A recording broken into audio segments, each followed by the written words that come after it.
আগের ভিডিওতে তো দেখেছো আমরা নরসিংপুর ব্রিজের উপর দিয়ে যাচ্ছিলাম, তো সেটা রাতের অন্ধকার ছিল বলে অত ভালো বুঝতে পারিনি, মানে বোঝা যাচ্ছিল না, বোঝাতে পারিনি। তো এখন দেখো দিনের বেলায় যাচ্ছি, তো অনেক ছোট থেকেই আমরা দেখছি ব্রিজটা তৈরি হওয়া, আর ভাবতাম কবে যে ব্রিজটা তৈরি হবে আর কবে যে চাপবো। তো তারপর তৈরি হয়ে তো চালু হওয়া অনেক দিনই হয়ে গেল, তাও আমাদের চাপা হয়নি।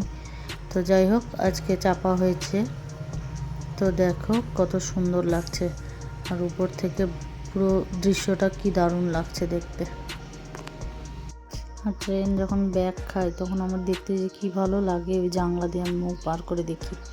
এর জন্য অনেক বকা খেয়েছি বাবার কাছেও, বাবা বকতো। তো যাই হোক, চলো দেখা যাক উপর থেকে কিভাবে সুন্দর লাগে দিনের বেলা। উপর থেকে মা গঙ্গাকেও কি দারুণ লাগছে। ব্রিজে আমরা হেঁটে হেঁটে চেপেছিলাম, কিন্তু ভয়ে বেশি দূর আসতে পারিনি।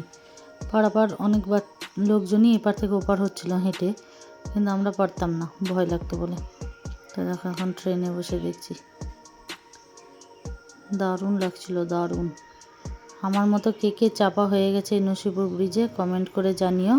আর যদি যারা যারা চাপোনি তারা অবশ্যই চেপে এসো।